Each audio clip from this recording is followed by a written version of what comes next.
Baby. Oh, it's cut down a little bit. Why? I don't know, there's like a line at the top. Can you see it? Did you press record? Yeah. Does that always happen? Yeah. Okay. I don't like the way my head's cut. I'm too tall, man. Oh, smart. I might have to be like this then. Yo! Turn your head to the side real quick.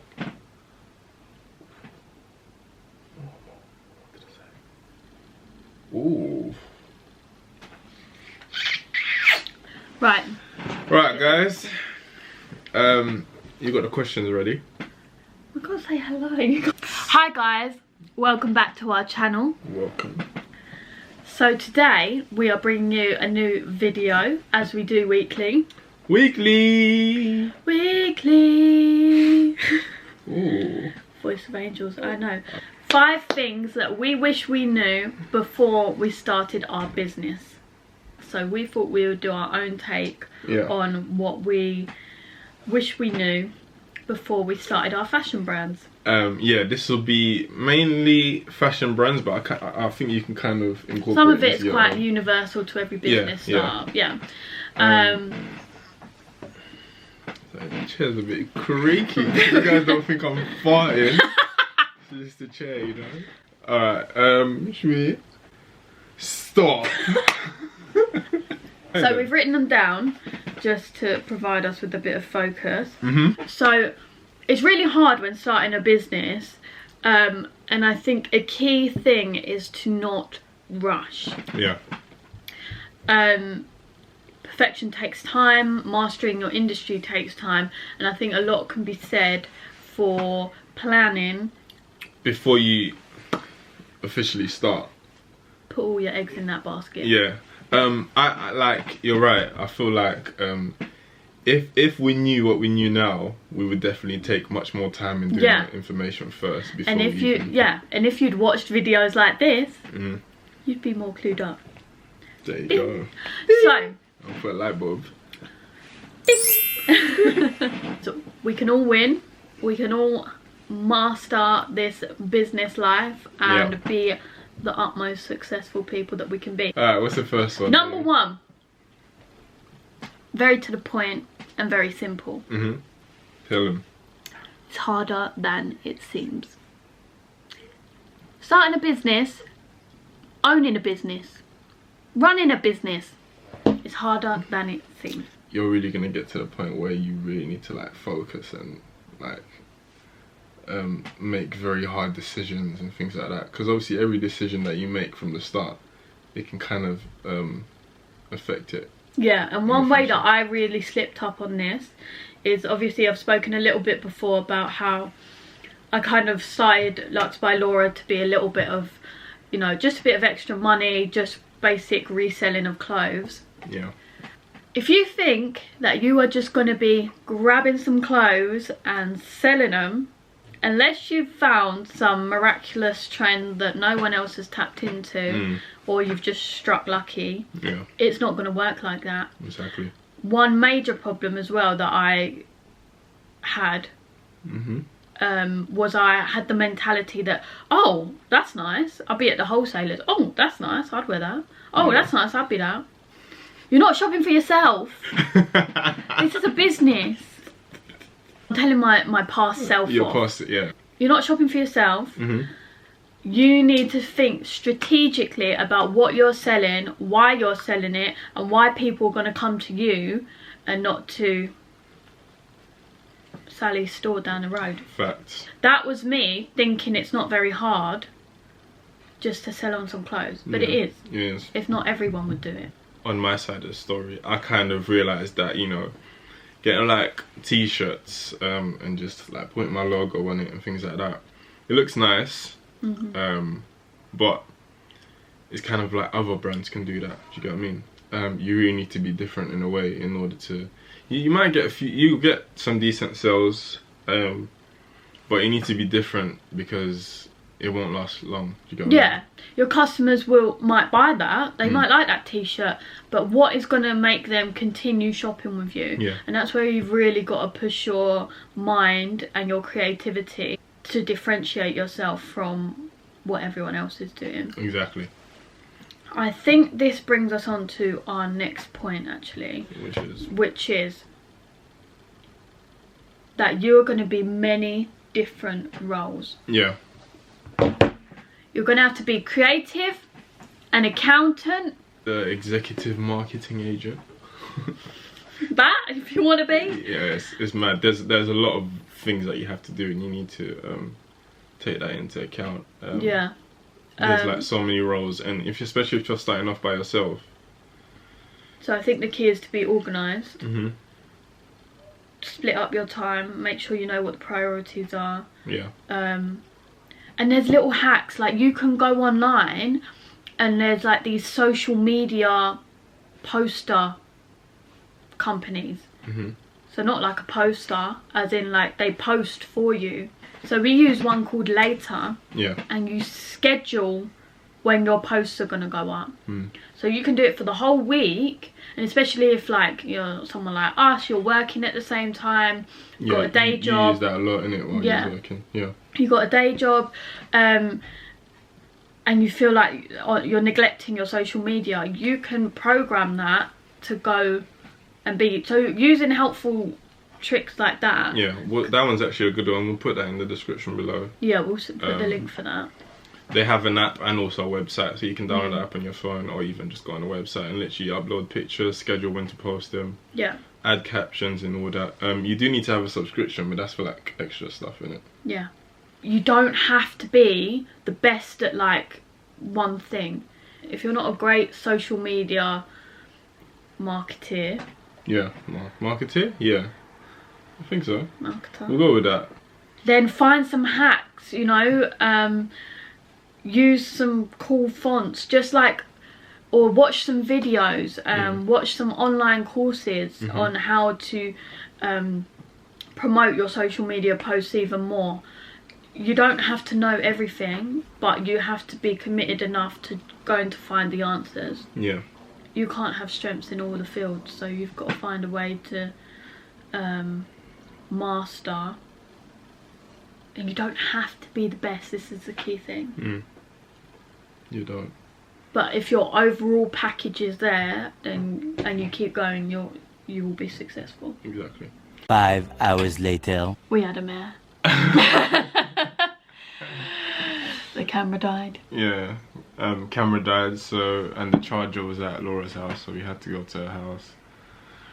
So now it's several hours later, hence is why the lighting's dim. We've got like a little lighting on the back, but it's not the best. But anyways, we moved. Okay. We moved. So I just saw where we left off. So the next point we were saying was know when to outsource and when to do it yourself. Let me touch on this real quick. Yeah, go on. For example, we've had this problem in terms of fashion, yeah? You get your own collection out, t-shirts, jumpers, whatever it is. Whoever does it for you will charge you an extortionate price to get labels. So just sew in some labels. Like, you had crazy quotes. The last one you spoke to charged you, what, £160 for some labels.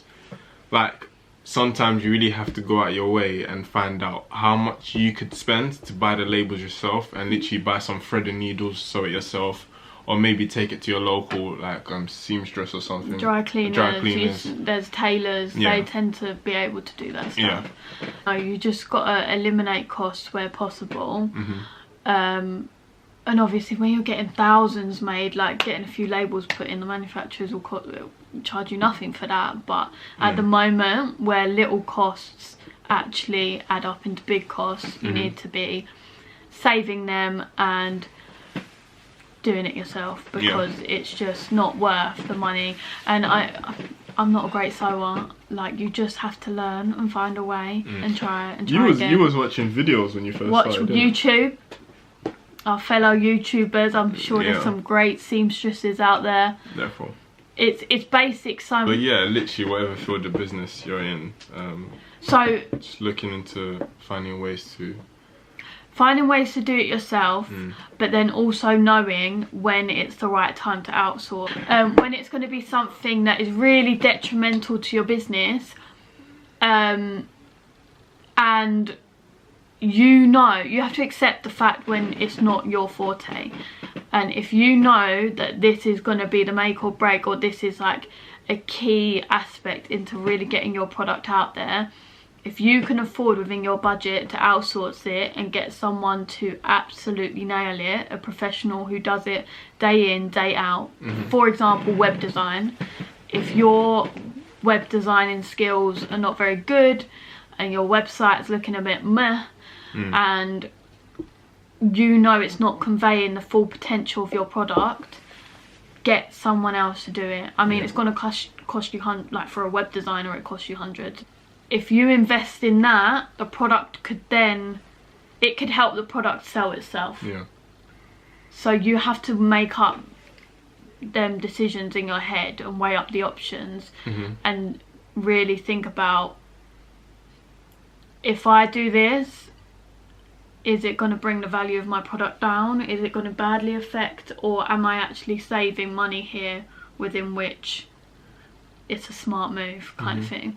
With the point we said before about you are going to be many different roles, you're going to be, you know, marketing 1 minute and then with your needle and thread the next minute. Yeah.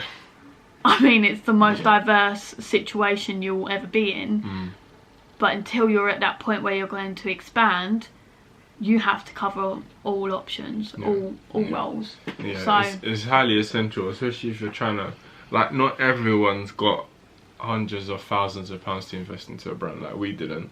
Yeah, we're doing it very gradually, to be honest. So like literally you have to find ways to cut costs. As long as you're doing it up to the standards that you want your business to be in, your brand to be in, and you're happy with that, it's fine. Because obviously some people, they try to cut costs so badly that it just makes it look tacky in a way. Yeah. So you don't want to put your business's reputation on the line for the sake of cutting costs. It will bite you on the bum, and if someone gets that bad impression once, chances are they will never buy again. So we've seen that quote a lot, actually. Yeah, exactly. Customer only needs one bad experience, and then they can never come back. So you gotta limit that to, like, as far as you can. You gotta make sure, you know, giving your brand the chance of even anyone experiencing that, if that makes sense. Yeah. Don't feel pressured to register the company very early. Listen up, people. This is the real tea. Yeah.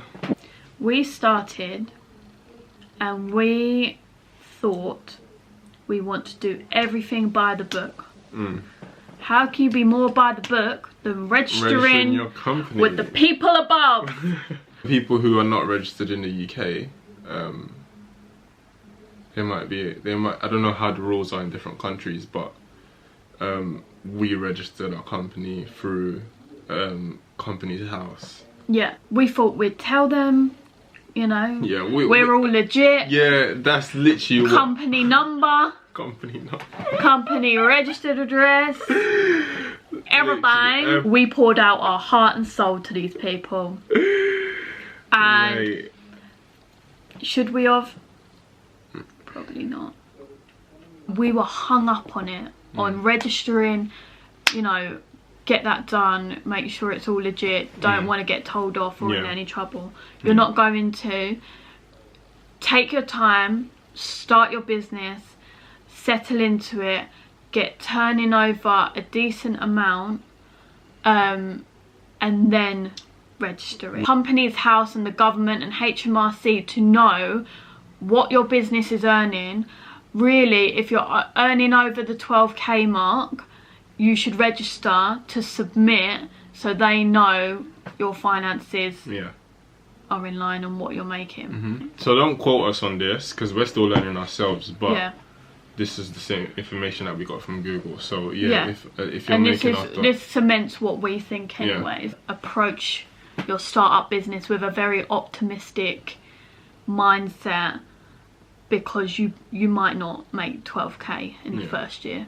You probably won't. Yeah, you might do. Like, you might absolutely nail it. Some people jump into getting a business thinking that they can just literally make sales like every other day, and be booming. Like, I've never seen that happen. We have business bank accounts with Tide. Yeah.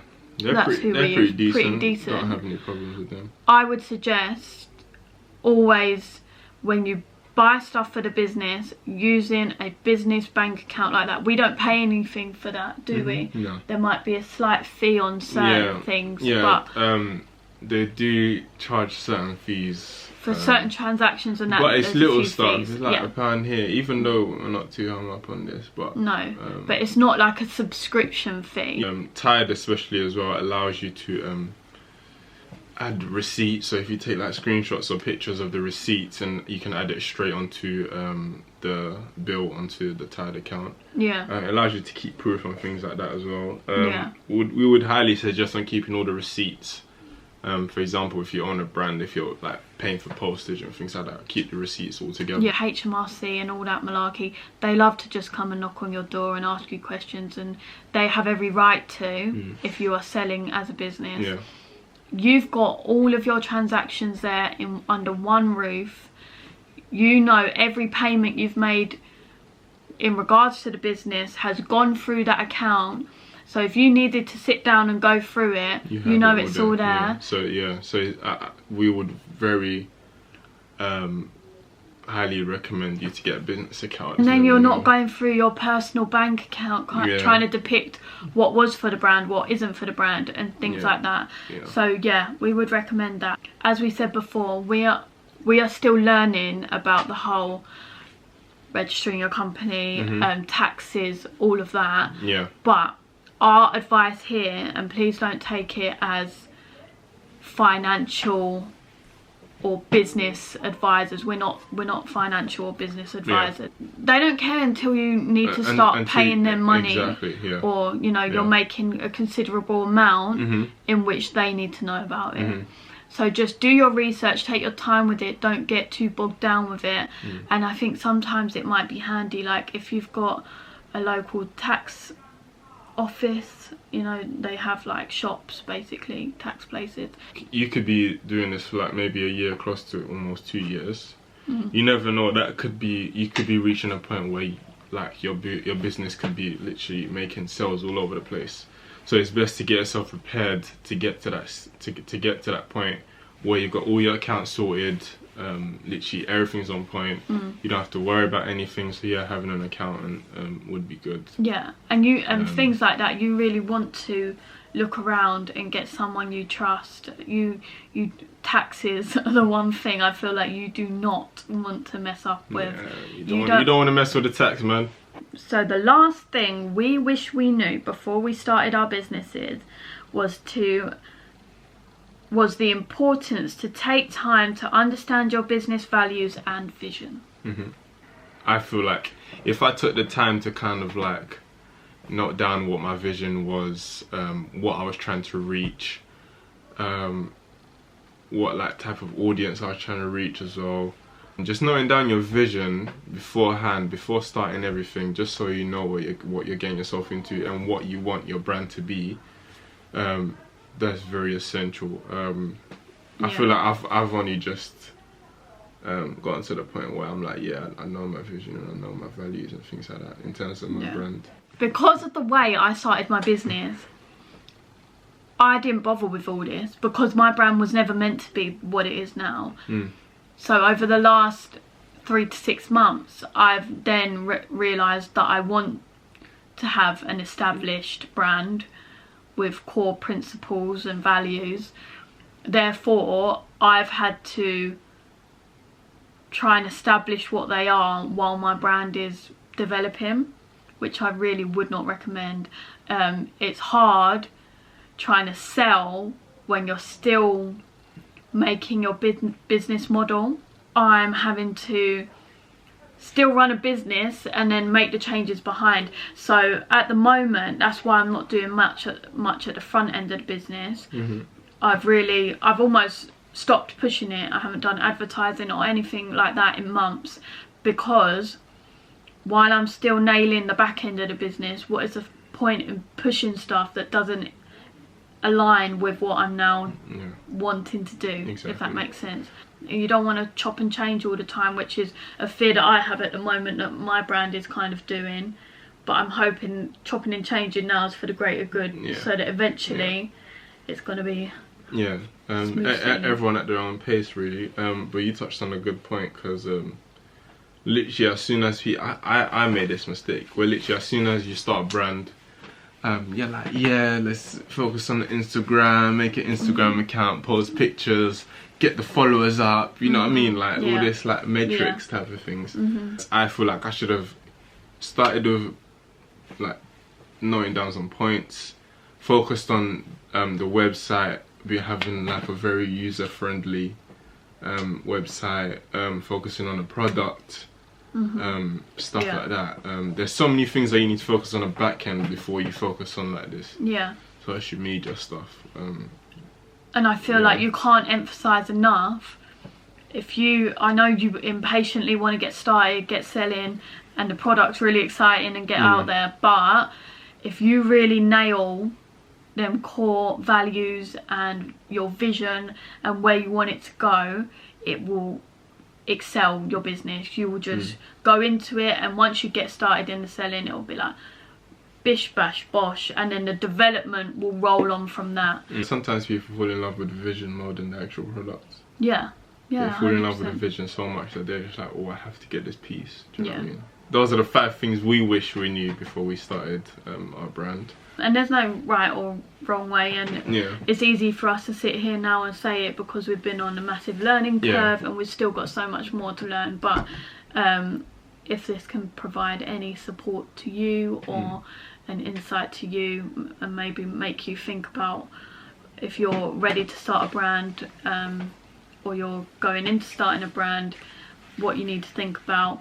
These are some tips for you, and I'm sure this time next year we'll have 10-20 things that we wish we knew now that we'll know next year. It's a complete learning curve. We're still learning. Exactly. We hope you enjoyed this video.